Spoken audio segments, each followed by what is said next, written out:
Social media వేదికగా అసభ్యకర పోస్టులు పెడుతున్న వారిపై చర్యలు చేపట్టింది ఏపీ ప్రభుత్వం. తప్పుడు పోస్టులు పెట్టే వాళ్లను కటకటాల్లోకి పంపడంతో పొలిటికల్ హీట్ పెరిగింది. ప్రశ్నించే వారిని అరెస్ట్ చేసి గొంతు నొక్కుతున్నారని ఆరోపించారు వైసీపీ అధినేత జగన్. ప్రభుత్వ తీరును తప్పుబట్టారు. రాష్ట్రంలో ప్రజాస్వామ్యం ఉందా అని ప్రశ్నించారు.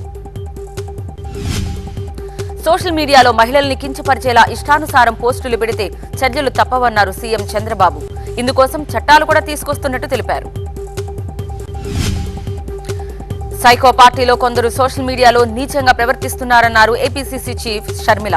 మానవ సంబంధాలు, రక్త సంబంధాలు మరిచి మృగాల్లా ప్రవర్తిస్తున్నారని మండిపడ్డారు. ఫేక్ పోస్టులపై తీసుకుంటున్న చర్యల మీద సీఎం కార్యాలయంలో చర్చించారు డిప్యూటీ సీఎం పవన్ కళ్యాణ్, హోంమంత్రి అనిత. ఇలా పోస్టులు పెట్టేవారిని వదలబోమన్నారు. ఆడబిడ్డలకు అన్యాయం చేసిన వారిని చట్ట ప్రకారం కఠినంగా శిక్షించాలని డిప్యూటీ సీఎం ఆదేశించారని తెలిపారు. ఆదినారాయణ గారు అగరబత్తి తయారీ బిజినెస్ చేస్తూ సంవత్సరానికి 20 లక్షలు సంపాదిస్తున్నారు. మీరు ఆయన నుండి నేర్చుకోవాలా? అయితే ఇప్పుడే ఫ్రీడమ్ యాప్ ని డౌన్లోడ్ చేసుకోండి. హోంమంత్రి అనిత ఇప్పటికే చర్యలు చేపట్టామని వెల్లడించారు. సీఎం రేవంత్ రెడ్డి తన పుట్టినరోజు సందర్భంగా ఇవాళ యాదగిరిగుట్ట లక్ష్మీనరసింహస్వామి వారిని దర్శించుకోనున్నారు.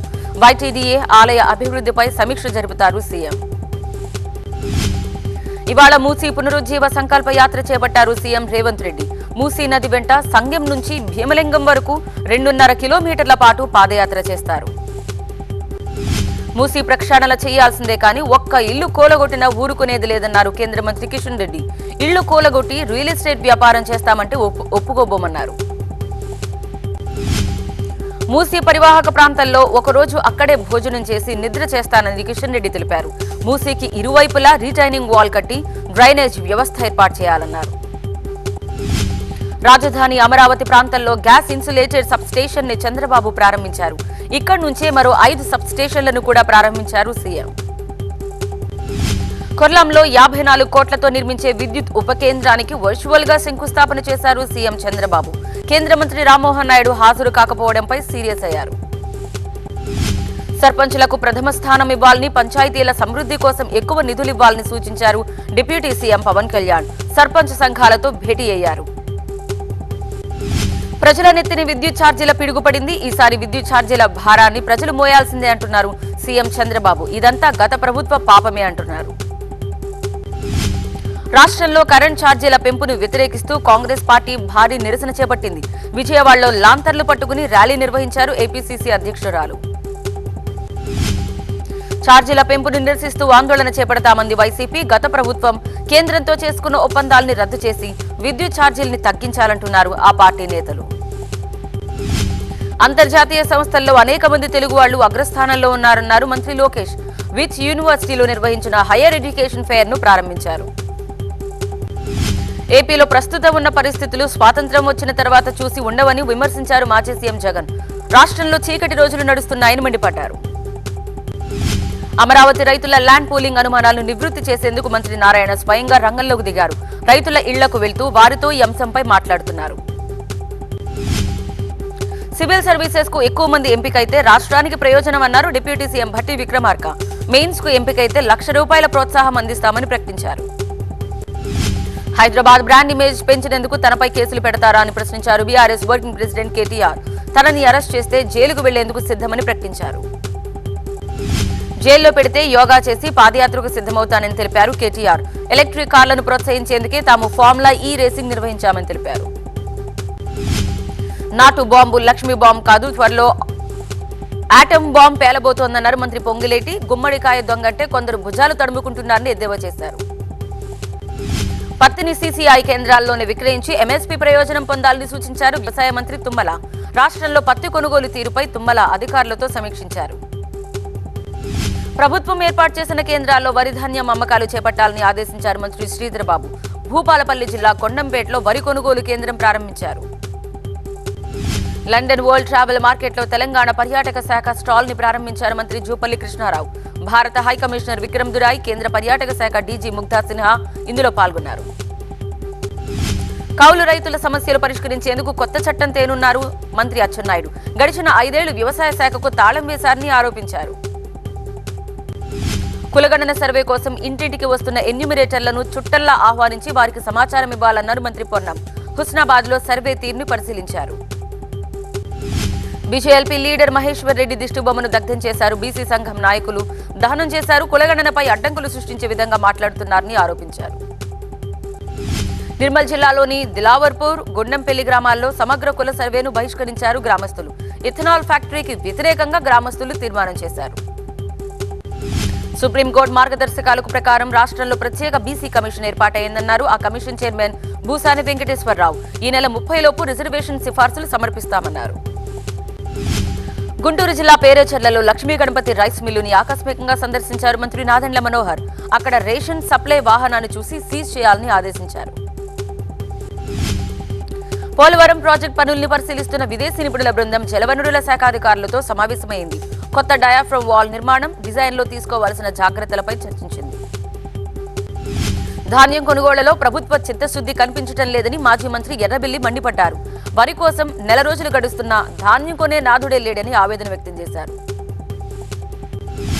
సోషల్ మీడియాలో అసత్య ప్రచారాలు చేసిన వారిని శిక్షించాలన్నారు ఎమ్మెల్యే చదలవాడ అరవిందబాబు. ప్రజల్లో చెడు ఉద్దేశాన్ని రగిలించడానికి ప్రయత్నం చేస్తున్నారని ఆరోపించారు.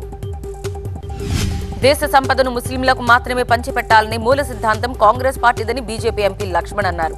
దేశ సంపదకు ప్రతి పౌరుడు అర్హుడే అని స్పష్టం చేశారు.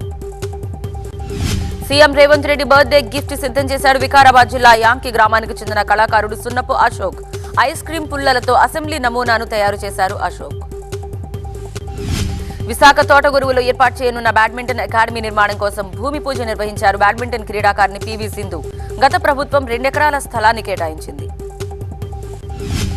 సీతారామ ప్రాజెక్టు కాలువ కింద కోల్పోయిన భూములకు పరిహారం ఇప్పించాలని ఖమ్మం జిల్లా ఏన్కూరు రైతు వేదిక దగ్గర రైతులు నిరసన చేపట్టారు. తమని ఆదుకోవాలని కోరుతున్నారు. విద్యార్థులకు చక్కని విద్యతో పాటు మంచి ఆహారం అందించాల్సిన బాధ్యత పాఠశాలల ప్రధానోపాధ్యాయులపై ఉందన్నారు AP food commission chairman CH Vijay Pratap Reddy. Secunderabad మారేడ్పల్లిలో పెళ్లికి ఒక్కరోజు ముందు పెళ్లి కొడుకు అదృశ్యమయ్యాడు. ఎలాంటి సమాచారం లేకపోవడంతో మోసం చేశాడని వధువు పోలీసులకు కంప్లైంట్ ఇచ్చింది. శ్రీకాళహస్తిలో అఘోరిని దర్శనానికి అనుమతించకపోవడంపై పెట్రోల్ మీద పోసుకుని హల్చల్ చేశారు. అనంతరం ఎర్రటి వస్త్రం కప్పి దర్శనం చేయించి పంపారు పోలీసులు. బాలీవుడ్ నటి శ్రీదేవి కుమార్తె జాన్వీ కపూర్ హైదరాబాద్ మధురానగర్లోని ఆంజనేయ స్వామి ఆలయాన్ని సందర్శించి ప్రత్యేక పూజలు నిర్వహించారు. తిరుపతి కార్పొరేషన్ సమావేశంలో గందరగోళం చోటు చేసుకుంది. వైసీపీ, టీడీపీ, జనసేన కార్పొరేటర్ల మధ్య వాగ్వాదం చోటు చేసుకుంది. మహిళా కార్పొరేటర్లు పరస్పరం తిట్టుకున్నారు. టీటీడీ కొత్త బోర్డు సభ్యులు సుచిత్ర ఎల్లా, భానుప్రకాష్ రెడ్డి తిరుమలలో శ్రీవారిని దర్శించుకున్నారు. స్వామివారి సేవ కోసం తమకు రెండోసారి అవకాశం దక్కిందన్నారు. మంచిర్యాలలో డ్రంక్ అండ్ డ్రైవ్ లో పట్టుబడ్డ 24 మందికి అక్కడి న్యాయస్థానం వినూత్న శిక్ష విధించింది. వారం రోజుల పాటు ఆసుపత్రిలో పరిశుభ్రత పనులు చేపట్టాలని కోర్టు ఆదేశించింది. వరంగల్ భద్రకాళి చెరువు ప్రక్షాళన చేపట్టాలని ప్రభుత్వం నిర్ణయించింది. చెరువులోని నీళ్లన్నీ దిగువకు వదిలేసి పూడిక, గుర్రపటెక్క తొలగించనున్నారు. పల్నాడు జిల్లా ఐసీఐసీఐ బ్యాంకుల్లో డబ్బుల గోల్మాల్ చేసిన కేసులో బ్యాంక్ మాజీ అప్రైజర్ హరీష్ ను సిఐడి అరెస్ట్ చేసింది. అతని నుంచి వివరాలు బయటకు రావాల్సి తీస్తున్నారు. బెంగళూరులో పర్యటిస్తోంది కమిషనర్ ఏవి రంగనాథ్ నేతృత్వంలోని హైడ్రా బృందం. అక్కడి చెరువుల పరిరక్షణ, పునరుద్ధరణ, విపత్తుల నిర్వహణపై అధ్యయనం చేస్తోంది. శ్రీశైలం నుంచి విజయవాడకు కృష్ణానదిలో సీప్లేన్ సేవలు అందుబాటులోకి రానున్నాయి. అన్ని అనుకున్నట్లుగా జరిగితే రేపటి నుంచి ఈ సేవలు ప్రారంభం కానున్నాయి. నెల్లూరు జిల్లాలోని ఉదయగిరిని ప్రత్యేక జిల్లాగా ప్రకటించాలంటూ జిల్లా సాధన సమితి ర్యాలీ నిర్వహించింది. వెనుకబడ్డ మండలాలు కలిపి జిల్లా చేయాలని ప్రభుత్వాన్ని కోరింది. ఖమ్మం జలగం నగర్లోని జిల్లా పరిషత్ ఉన్నత పాఠశాలను ఆకస్మికంగా తనిఖీ చేశారు జిల్లా కలెక్టర్ ముజమిల్ ఖాన్. విద్యార్థులకు లెక్కలు బోధించి సందేహాలు నివృత్తి చేశారు. శ్రీకాకుళం జిల్లా భామిని మండలం నల్లరాయిగూడలో ఏనుగులు సంచరిస్తున్నాయి. అక్కడి జీడి మామిడి, చెరుకు తోటల్ని ధ్వంసం చేశాయి. గ్రామస్తులు భయాందోళనకు గురవుతున్నారు. ఖానాపూర్లో ఎమ్మెల్యే వెడ్మ బొజ్జు పటేల్ అనే అనేక అభివృద్ధి కార్యక్రమాల ప్రారంభోత్సవాల్లో పాల్గొన్నారు. ఇందనపల్లిలో వరి ధాన్యం కొనుగోలు కేంద్రాన్ని ప్రారంభించారు. రామ్నగర్ చౌరస్తాలోని ఒక బట్టల దుకాణంలో అగ్ని ప్రమాదం జరిగింది. యజమాని షాప్ మూసేసి వెళ్లిన తర్వాత ఈ ఘటన జరిగింది. ఫైర్ సిబ్బంది మంటలు నార్పేశారు. హద్దులు లేని కనిపించని ఉగ్రవాదాన్ని ఎదుర్కొనేందుకు అత్యాధునిక టెక్నాలజీ అవసరమన్నారు హోంమంత్రి అమిత్ షా. ఢిల్లీలో యాంటీ టెర్రర్ కాన్ఫరెన్స్ ప్రారంభించారు. రాహుల్ గాంధీ అర్బన్ నక్సలైట్లను ఆకర్షించేందుకు మహారాష్ట్ర ఎన్నికల ప్రచారంలో పదే పదే రెడ్ బుక్ చూపిస్తున్నారని మండిపడ్డారు డిప్యూటీ సీఎం దేవేంద్ర ఫడ్నవీస్. కులగణన రాజ్యాంగం గురించి తాను మాట్లాడుతుంటే అర్బన్ నక్సలైట్లకు మద్దతిస్తున్నట్టు తనపై దుష్ప్రచారం చేస్తున్నారని బీజేపీపై ఆగ్రహం వ్యక్తం చేశారు రాహుల్ గాంధీ. అఘాడీ కూటమి ఇచ్చిన హామీలపై మండిపడ్డారు డిప్యూటీ సీఎం అజిత్ పవార్. మహిళలకు నెలకు 3,000 ఇస్తామని చెప్పి మోసం చేసే ప్రయత్నం చేస్తున్నారని విమర్శించారు. మహారాష్ట్ర ఎన్నికల్లో ఉనికి చాటేందుకు ప్రయత్నిస్తోంది మజ్లిస్ పార్టీ. గత ఎన్నికల్లో 2 చోట్ల విజయం సాధించిన ఎంఐఎం ఈసారి 16 సీట్లలో పోటీ చేస్తోంది. ప్రత్యేక హోదా తీర్మానానికి వ్యతిరేకంగా బీజేపీ సభ్యుల నిరసనలతో కశ్మీర్ అసెంబ్లీ దద్దరిల్లింది. సభ్యులు శాంతించకపోవడంతో స్పీకర్ సభను రేపటికి వాయిదా వేశారు. మరోవైపు ఆర్టికల్ 370 పునరుద్ధరించాలని డిమాండ్ చేస్తూ పీడీపీ కూడా తీర్మానాన్ని స్పీకర్కు అందజేసింది. దీంతో సభలో పూర్తిగా ఘర్షణ వాతావరణం నెలకొంది. ఆర్టికల్ 370ని పునరుద్ధరించాలని అసెంబ్లీ తీర్మానం చేయడంపై జమ్మూలోని పశ్చిమ పాకిస్తాన్ శరణార్థులు ఆగ్రహం వ్యక్తం చేశారు. జమ్మూలో నిరసన ప్రదర్శన చేపట్టారు. కోల్కతా అత్యాచార కేసును బెంగాల్ వెలుపలికి బదిలీ చేయాలన్న విజ్ఞప్తిని సుప్రీంకోర్టు తిరస్కరించింది. ఇప్పటికే కోల్కతా కోర్టు అభియోగాలు ఖరారు చేసిందని గుర్తు చేసింది. డీఎంకేని నాశనం చేస్తామంటున్న వారికి సమాధానం చెప్పాల్సిన అవసరం లేదని అన్నారు Tamil Nadu deputy CM Udhayanidhi Stalin. Hero విజయ్ను ఉద్దేశించి ఈ వ్యాఖ్యలు చేశారు. వక్ఫ్ సవరణ చట్టంపై ఏర్పాటైన జేపీసీ శీతాకాల సమావేశాల్లో నివేదికను సమర్పిస్తుందని చైర్మన్ జగదాంబిక పాల్ తెలిపారు. దేశవ్యాప్తంగా 1 కోటికి పైగా విజ్ఞాపనలు అందాయన్నారు. ప్రముఖ నటుడు షారూఖ్ ఖాన్ ని చంపేస్తామని బెదిరింపు కాల్స్ రావడంతో ఆయన భద్రతను పెంచారు ముంబై పోలీసులు. రాయ్పూర్ నుంచి ఈ కాల్ వచ్చినట్టుగా గుర్తించారు. తిరుచిలో కమల్ హాసన్ అమరన్ సినిమా ప్రదర్శిస్తున్న థియేటర్ దగ్గర ముస్లింలు భారీ ఆందోళన చేపట్టారు. ఈ చిత్రంలో తమని టెర్రరిస్టులుగా చూపించారని ఆరోపించారు. జేఎడ్సీ కార్యక్రమంలో పాల్గొనేందుకు రాష్ట్రపతి ద్రౌపది ముర్ము గోవా వచ్చారు. భారత నౌకాదళ యుద్ధ సామర్థ్యాన్ని ఐఎన్ఎస్ విక్రాంత్ ఫ్లయింగ్ ఆపరేషన్ ను రాష్ట్రపతి పరిశీలిస్తారు. My home group chairman Jupally Rameshwar Rao, executive vice chairman Ramu Rao ఢిల్లీలో ప్రధాని మోదీతో సమావేశమయ్యారు. ప్రధానికి వెంకటేశ్వర స్వామి విగ్రహం ఇచ్చి సత్కరించారు. ఉత్తర భారత్ లో అతిపెద్ద పండుగ ఛట్ పూజను ఉత్సాహంగా జరుపుకున్నారు. నదీ తీరాల్లో సంప్రదాయ పూజలు నిర్వహించారు. ప్రకృతిని పూజించే ఈ పండుగలో సూర్యుడిని పూజిస్తారు. ఛట్ పండుగ వేళ ప్రధాని మోదీ ప్రజలకు శుభాకాంక్షలు తెలిపారు.